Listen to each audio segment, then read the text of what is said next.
How to survive a bad divorce. This is chapter 6. I would like you to imagine a much better place in future. It is there, waiting for you, waiting for me, waiting for us. Usually when people go through my courses, when they persist, when they stay, when they do the work, it is as if we are going together into a healing journey. And the success rate is very high. Although it's not easy for us to measure success here, but in a subjective way, many people say that they feel they can cope better with the issue that that specific particular course was focused in. This is my job, this is my skill, this is my talent to lead people into healing journeys in subjects that I find important. So stay here. Things gonna get better. And we are in a relatively very early stage here. And I will encourage you this way many times, because this is a part of the service, to encourage you to continue. We also need to encourage ourselves to continue. It is hard to see that a brighter future is waiting for us. But once you invest energy and intention in healing process, once you keep walking despite everything, even if you fall, you get up again and continue, eventually you get out of the jungle. It will happen, but it may take you a few rounds of this program. It may take other things that you have to do until you recover. And let me put this concept of recovery from a specific perspective that I began presenting to you in the previous chapter, and I will explore it further in this chapter. I think it is very important. It is an attempt to answer the question of why. Why do we need to go through such bad divorce? Through such processes, sometimes it feels like it is hell. It is the worst place, the worst scenario. It is as if the worst potential fulfilled itself. Why do we have to go through this? And why doesn't it end? Why does it continue hurting us, provoking us, disrupting our attempt to maintain normal, satisfactory life? Why? So I present you a kind of an answer which I'm not saying that it is the total and the only answer, but it may serve as a good point, as a good place from which we can take a look at the things that are taking place now or have taken place in the recent years. Depends on the time your divorce began, happened, etc. So I will do it through this chapter, through the title of this chapter, and I will explain. Chapter 6, can you take a good and honest perspective at your marriage? This is the title. The answer is no.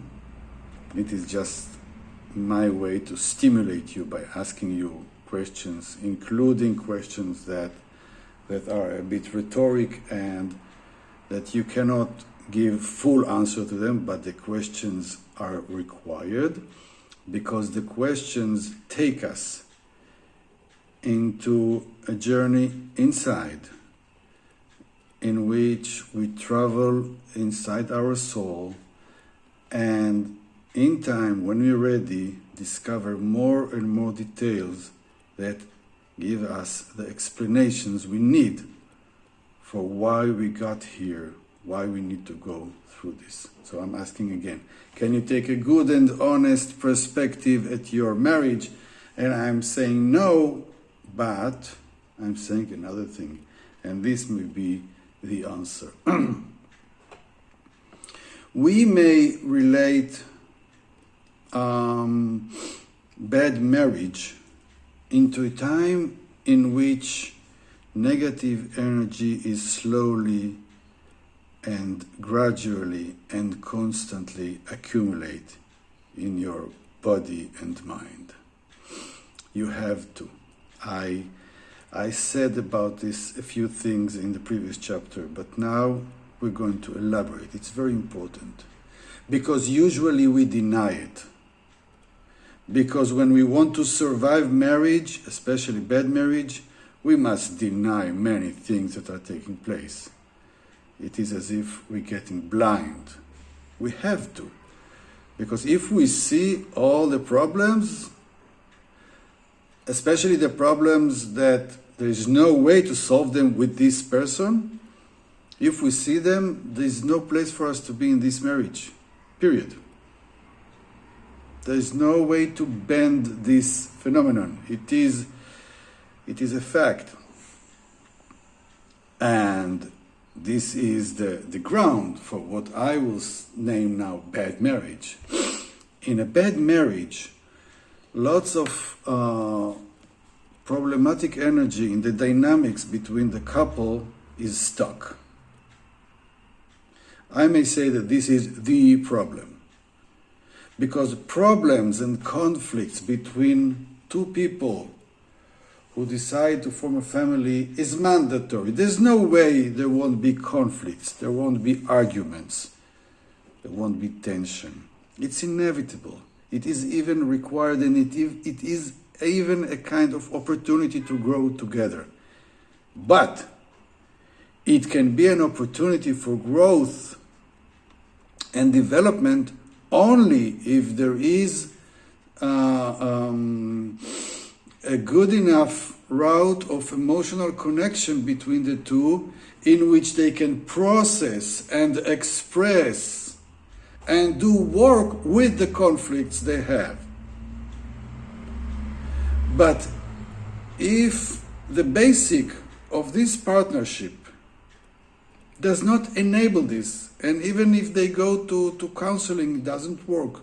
If the basic chemistry between the two does not allow a communication that helps processing the problems, working on them together, negotiating the problems, being able to really listen to the other side and negotiate so both sides can feel that they have a safe place to express themselves, to be who they are, and get appreciated even if there are many disagreements. And the basic for bad marriage is the lack of this connecting route. It is not there. It is blocked, or it is not there at all, or it is disrupted too many times. And both of them deny this fact and even are not aware of this until too much bad energy, negative emotional energy, tension, anger, frustration, even hostility, scars from conflicts that weren't solved, etc. Many of these kind accumulate in the two bodies and the two souls until there is no other way to blow it. There is no other way but to disassemble, to break it apart. This may be the only solution possible, despite the hurt that the children will go through, despite all the losses that comes with every divorce, despite the pain, despite the delay in fulfilling many plans or even canceling them, despite a tremendous cost. But all of this begins over there in the bad marriage. And make no mistake, you could not do it other way. You did exactly what you were able to do. You may from time to time regret, why did I choose this partner? You can regret as much as you want, but it is futile because you couldn't do it other way. Now it's time for you to mend and to heal. And now you are in a bad divorce. And what is this answer that I promised you in the beginning of this video? The answer is that all this negative energy, negative emotional energy, all this tension, all this anger, frustration, even aggression that has been accumulated and stored in your body, you couldn't do it other way. You had to store it there. Once you break the marriage, all these toxins go out, surface. You go through a detoxification and it takes time. This is what you experience. This is the jungle. This is the reason for all these bleeding, continuous fights between bad divorced partners. This is the reason. I believe that this is the main reason. And until at least one of the partners is cleansed and is able to let go of this bad energy, to transform it and to change, so the next relationship or the next perspective about how to create relationship becomes much more mature. Once one of them is cleansed, then we can start seeing a new light. At least the one who is cleansed. The other one may try to drag the healthier one back to the jungle. We are going to discuss this later. But for now, for the question, why did I go through this hell? And why for so long? Why couldn't we just let go? Do our contract, our agreement, let the children move between the two houses as we agree, everyone in their houses do their issues and let go of each other. Among the answers for this, there may be other answers, but this is a very important answer for us here for this process, because this is something we can do some work on. This is something that it is relatively symbolically tangible, because we can realize, we can understand, we can grasp this idea. There was a bad marriage. The basics needed for good marriage was missing, especially a good route of emotional connection that enables tension to be discharged and even transformed. It wasn't there, so energy was accumulated and accumulated until it got a critical mass and had to explode. But now, for a few years, you experience all these things that were accumulated as they are going out of you, and it's painful, it's ugly, it suffocates your emotional breathing. It is hard to sustain it. And there is one person in which you created this bad situation. This is the person whom you were married to. So this is why you fight this person until you are cleansed, until you let all the toxins out. And how you do it? You just continue. You continue here, you continue walking, you continue hoping that one day you will be released of these toxins. And this is what we are about to do here, to transform these toxins. First of all, to be aware of them, to be aware that we are subjected to their symbolic attack, that it may take time until they go away, but this time is waiting for us in the future. Remember what I told you in the beginning. Keep this hope. Keep walking. You may need some time to let these toxins travel your body and mind. You may be subjected to this the return of the hate, the suspiciousness, the pain, the insult, until you heal, until you will realize that it is over and you can get out of the jungle.